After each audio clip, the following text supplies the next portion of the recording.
Welcome back to the Dividend Diplomats YouTube channel. You got your boys here, Lanny and Bert, the Dividend Diplomats. Today, we're going to talk to you about one of the biggest losers in our portfolio because this stock announced earnings and the stock popped up 3%, and we'll see if it continues to rise. Is this going to be our opportunity to exit this stock and put the money into better investments? Smash that subscribe button, guys. Give us a thumbs up here at the Dividend Diplomats YouTube channel. Guys, we're here to help you make personal finance decisions, looking for stocks to buy, building passive income, and sometimes looking to dump sad, underperforming dividend stocks. And here is one of them that Bert owns and his wife owns, and my wife also owns.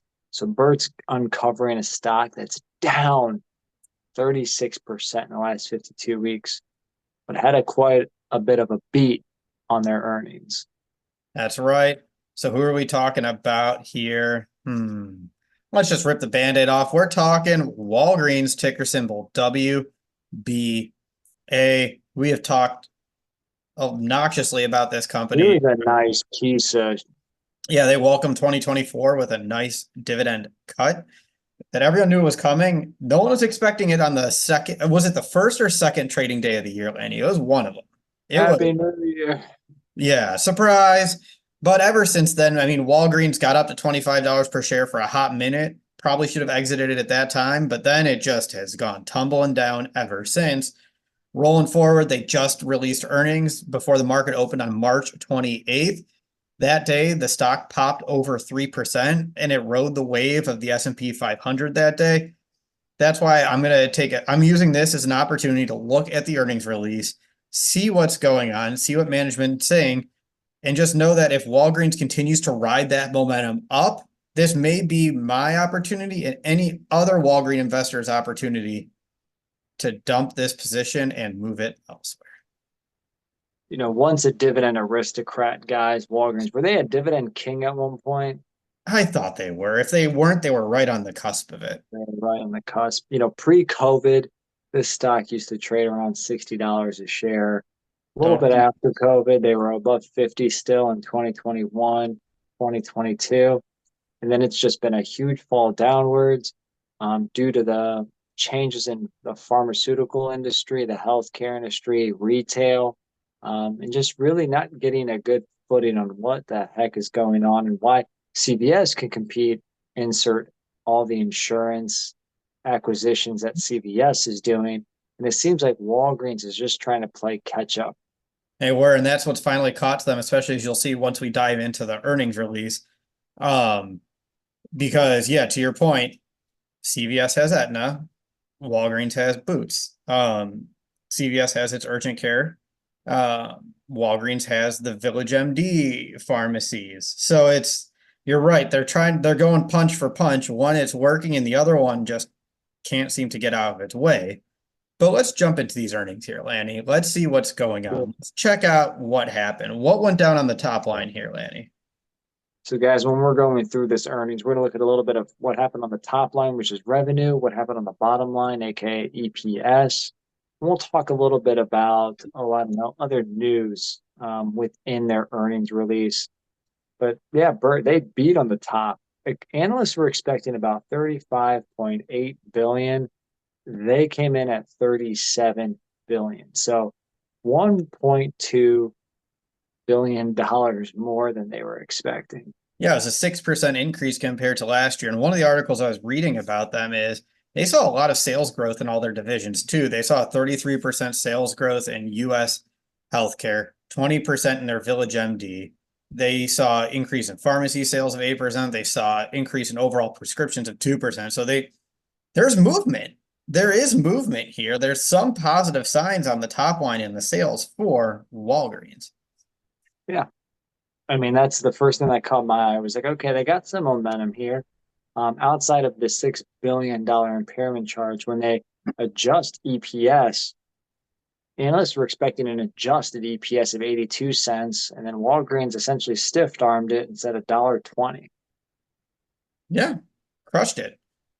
If you remove that pesky impairment charge that you discussed, and that was also one of the featured headlines.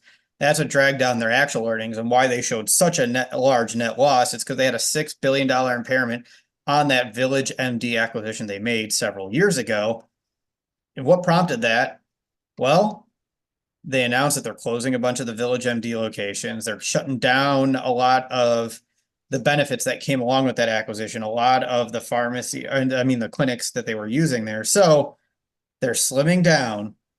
And if you're not, you have to assess what you paid for the division. And if you're closing down nearly an entire division, you can't say it's worth the value you paid. So there's a nice big smack to their earnings with the one-time impairment charge to write down that purchase.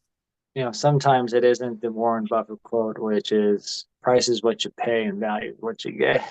Yeah, they definitely didn't get much value from this acquisition. I can tell you that. So that's really the big news of what's in the earnings. They announced that they're going to continue focusing on cost savings as well, $1 billion at the unfortunate piece where they're going to have some layoffs, closing stores, and some efficiencies. So just your generic corporate jargon for why you're going to be saving $1 billion this year and how that's going to go through. $1 billion. It sounds great. 1 billion, a nice round number. Well, I mean, so that led to a nice pop for Walgreens. Again, we're filming this on March 28th, up over 3%, almost up 5% in the last week or so for Walgreens. Again, sales growth in all divisions, as Bert said, increase in prescriptions, increase in pharma sales. They're trying to save, as Bert's saying. So they're tightening up that guidance here in 2024, really a 320 to 335 EPS range for adjusted basis. So this will be pretty interesting to see what they actually do here in 2024. Yeah, they're not saying it's going to be all great. They're saying it's a tough retail environment. They're saying that there's going to be lower growth prospects in their prescriptions division. So, sure, you see the headlines that say great sales, but management's cooling the expectations. They're slowing the ball. They're not speeding up the court. They're using all 24 seconds of the shot clock here. And they're saying, let's be realistic. We're not going to knock it out of the park here this year. Yeah. So guys, we got to run Walgreens now to see if it's time for Bert to part ways with Walgreens. We're going to look at the price to earnings ratio less than the S&P 500. Well, that's going to be easy. Dividend payout ratio. Is their dividend currently safe? Well, it should be after you cut the damn thing. We're going to look at dividend growth. Well, we know there's no growth here, but we'll also look at the dividend yield on Walgreens stock. Yeah, so we can quickly run through this because there's really not much there. Their price is now at 21.69, using the bottom end of that 320 range. That gives you a PE ratio of 6.78. Their annual dividend is $1 after they slash the what out of it. The payout ratio is 31%. So to your point, Lanny, it better be freaking safe again. That's why you did it in the first place. And their yield is safe. Yeah, their yield is 4.61%. So definitely yielding not what they were at, which was like, 8.5%, 9.5%, but yielding about 3 times plus the S&P 500. P ratio is low at under 7 times earnings. And Bert is using $3.20, which is in the earnings range of 305, 325, guys. So this is above average dividend yield still, even after the cut. Is this a turnaround story? There still is that, Bert, there still is that Boots Alliance hanging spin-off sale of that part of the business. Yeah, and there is sales growth elsewhere. So that's if I look here on seeking here's what I'm asking myself with them. Is there still room, to your point, for Walgreens to grow? Is there still juice to squeeze in the lemon? Yeah, I was just looking this up as we were going through it. Just on Seeking Alpha, CVS's PE ratio is at 9.57. So Walgreens is still heavily under the PE ratio. If they start outperforming and they start continuing their great moves, they keep seeing sales growth, is there room for the PE ratio to go from 6.78 to 9? Maybe that would bring the price up in the high 20s. So there could still be some room to go for Walgreens, but that's assuming things continue to go right on this turnaround story. Bert, what would kind of be your, oh yeah, I got to dump it price? If it hits like 24, what are you doing? Still holding. I think 25 or higher is going to be when I really have to start considering it. I still think it's depressed from where it was.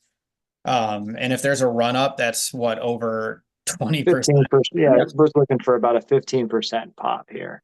Yeah, because we don't own a ton. I have 30 shares at about $650. My wife has 49 shares at a little over 1,000. We both have large losses, so there is some tax loss harvesting.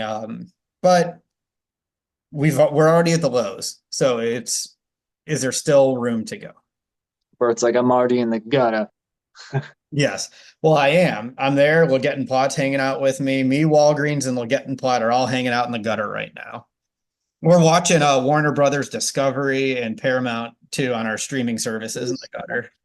Yeah, so B guys, Yeah. guys, What do you obviously think, not a Lady? stock, not a stock to buy for a long-term investor just because of the uncertainty right now.